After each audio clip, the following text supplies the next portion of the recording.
Que Dieu vous bénisse encore une fois. C'est le frère Andy et je vais rapidement faire ce petit audio. Cette petite vidéo, c'est en fait la suite du message sur la mort. Je vais ajouter quelque chose sur cela. Je vais parler d'un petit thème que j'intitule « La mort ne change pas le lieu où tu devais y aller ». Je vais parler rapidement sur « La mort ne change pas le lieu où tu devais y aller ». Frères et sœurs, nous devons comprendre tout d'abord que nous sommes, comment dirais-je, nous sommes sauvés par grâce. Nous ne sommes pas sauvés par la pratique des œuvres. C'est vrai que celles-ci contribuent à notre salut, mais comprenons aussi que c'est par la grâce de Dieu que nous sommes sauvés. Parce que nous vivons, nous pratiquons des œuvres dignes de l'évangile. Et parfois nous mettons trop notre confiance là-dedans et ça peut nous enorgueillir. C'est la grâce de Dieu qui nous sauve. Mais la Bible est paradoxale. Dieu dit que c'est à leurs fruits que vous le reconnaîtrez. On reconnaît un élu par ses fruits. On reconnaît un vrai fils par ses fruits. Alors je veux rapidement parler de quelque chose. La mort ne change pas le lieu où tu devais y aller. Oui, bien-aimé dans le Seigneur, c'est vrai. Cette déclaration est vraie. Pourquoi je dis que cette déclaration est vraie, frères et sœurs? C'est parce que on a constaté beaucoup de choses lorsqu'il y a décès. Lorsqu'il y a décès, on a constaté beaucoup de choses.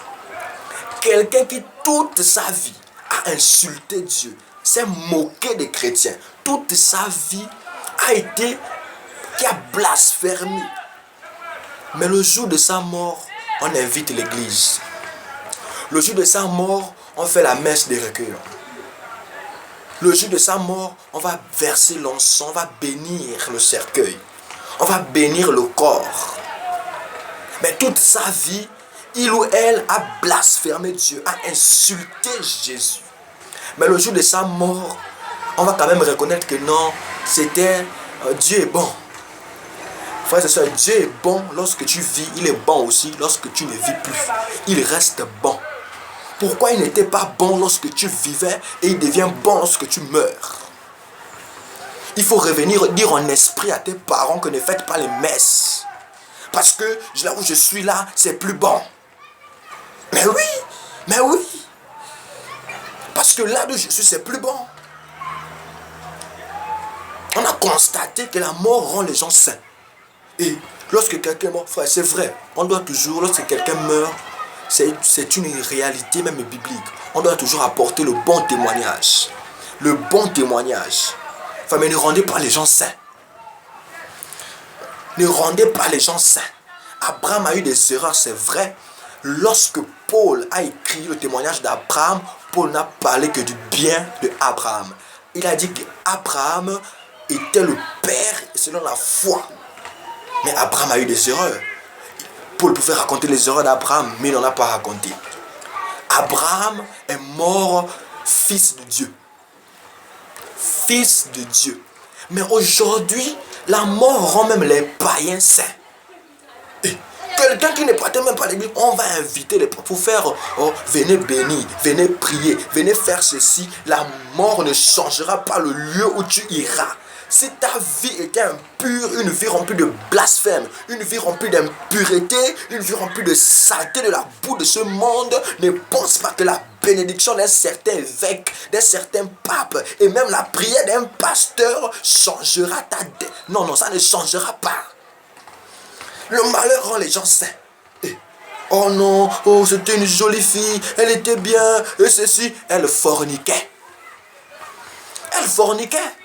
On n'est pas contre ces choses, parce que la mort est un passage obligatoire. Tout le monde, à moins que Dieu ne revienne, mais chacun passera par cette route, par ce véhicule. Oh, on apporte maintenant les bons côtés. Tu as oublié que c'est celle-là, lorsque tu es allé à l'église, elle était déjà comme elle pouvait être. Oh, vous l'église, moi je ne suis pas dedans. Allez-y avec votre Dieu. Le jour de la mort, elle devient sainte. La mort ne change pas ton lieu.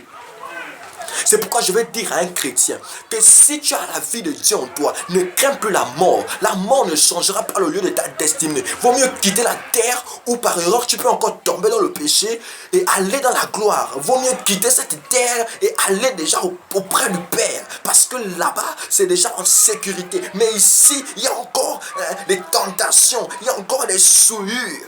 Ne crains pas la mort si tu as Jésus. Si tu as Jésus, ne crains pas la mort. Laisse les gens qui n'ont pas Jésus craindre la mort. Alors la mort ne change pas. Est-ce qu'on se fait comprendre? La mort ne change pas ça. La mort ne change pas ça. Alléluia. Et donc je vais dire quelque chose. Frère, le fait que la mort ne frappe pas à la porte de la vie d'un homme, le fait que la mort ne demande pas la permission à un homme pour entrer dans sa vie, c'est un signe que Dieu n'a de compte à rendre à personne et qu'il fait ce qu'il veut. J'ai dit, le fait que la mort ne prévient pas qu'elle veut rentrer dans la vie de quelqu'un, le fait que la mort ne demande pas d'autorisation, c'est un signe que Dieu n'a de compte à rendre à personne sur la terre. Ne pense pas que Dieu va te demander si tu peux déjà partir. Amen. Ah oui, bien aimé, nous devons comprendre ça. Nous devons comprendre ça. La Bible nous en parle dans le livre de Jean chapitre 5 verset 21. Dieu donne la vie à qui il veut et il fait miséricorde à qui il veut. Alors la bénédiction d'un certain pasteur ne changera pas ta destinée. Même si tu étais en Christ et qu'il vient te maudire dans le cercueil, ça ne te changera rien. Tu iras dans la gloire. Si tu étais aussi dans les choses de ce monde, ne pense pas que sa prière te fera aussi du